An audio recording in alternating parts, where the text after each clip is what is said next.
آندریا فنک ایک انفلوئنسر ہیں۔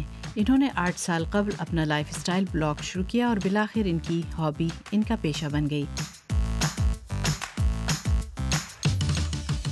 بلاگنگ سے آپ پیسے بھی کما سکتے ہیں۔ مثال کے طور پر آپ کے پاس اشتہاری آرڈرز ہیں، آپ کسی مخصوص کمپنی یا انسٹاگرام پر اشتہار دے سکتے ہیں، آپ کوئی پوسٹ یا کہانی تحریر کر سکتے ہیں۔ 21ویں صدی انفلوئنسر مارکیٹنگ کا دور ہے۔ آندریا فنک جیسے بلاگرز اپنے پیروکاروں کا زیادہ سے زیادہ اعتماد حاصل کر رہے ہیں اور اس سے فائدہ اٹھانے کا کام برانڈ کمپنیاں خوب جانتی ہیں۔ جب آپ کمپنیوں کے ساتھ تعاون کرتے ہیں تو آپ اکثر بریفنگ میں سنیں گے کہ تمام سیٹنگز قابل بھروسہ ہونی چاہیے۔ مثال کے طور پر جب آپ کوئی بیوٹی مصنوعات دکھائیں تو اسے اپارٹمنٹ کے اندر دکھانا چاہیے، نہ کہ کسی ایسی جگہ پر جو ایک ناقابل یقین ترتیب نظر آئے۔ مستند ہونا یا صداقت گاہکوں کے لیے بہت اہم ہے۔ اسے ثابت کر کے ہی آپ اپنے ٹارگٹ گروپ تک پہنچ سکتے ہیں۔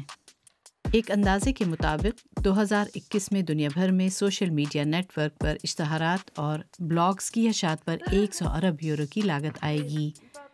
کاترینا پیرلباخ کئی سالوں سے سفر اور لائف سٹائل کے موضوعات پر بلاگ لکھ رہی ہیں۔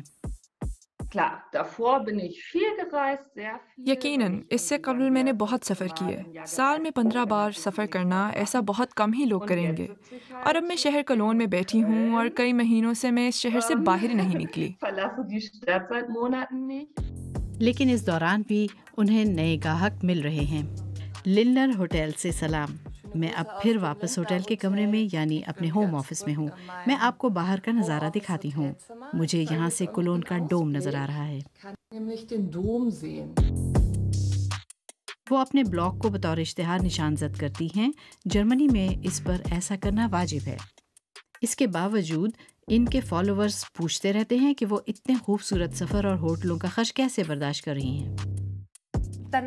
پھر تو یہ ایک نقلی دنیا ہے نا؟ میں اپنے کسی بھی معاملے کو جعلی نہیں بناتی اور اس کی وضاحت میں گاہے بگاہے کرتی رہتی ہوں، لیکن کبھی کبھی مجھے یہ محسوس ہوتا ہے کہ لوگ خود اپنے دماغ میں خیالی پلاؤ بنا لیتے ہیں کہ انہیں تعطیلات میں سفر کرنا ہے، اس سے اعصابی سکون ملتا ہے۔ میرے خیال میں کچھ لوگ خود فریبی میں رہنا چاہتے ہیں۔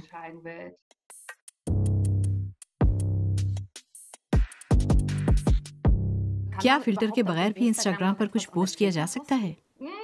میرا خیال ہے یہ مشکل ہے۔ آندریا فنک کے 70,000 فالوورز ہیں۔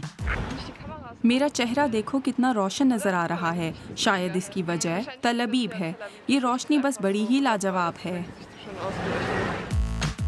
وہ کتنا کما لیتی ہیں اس بارے میں کبھی نہیں بتاتی، لیکن ہفتے میں وہ کم از کم 4 بلاگز پوسٹ کرتی ہیں۔ جب آپ کوئی اچھا کام کرتے ہیں تو آپ خود کو فلماتے ہیں۔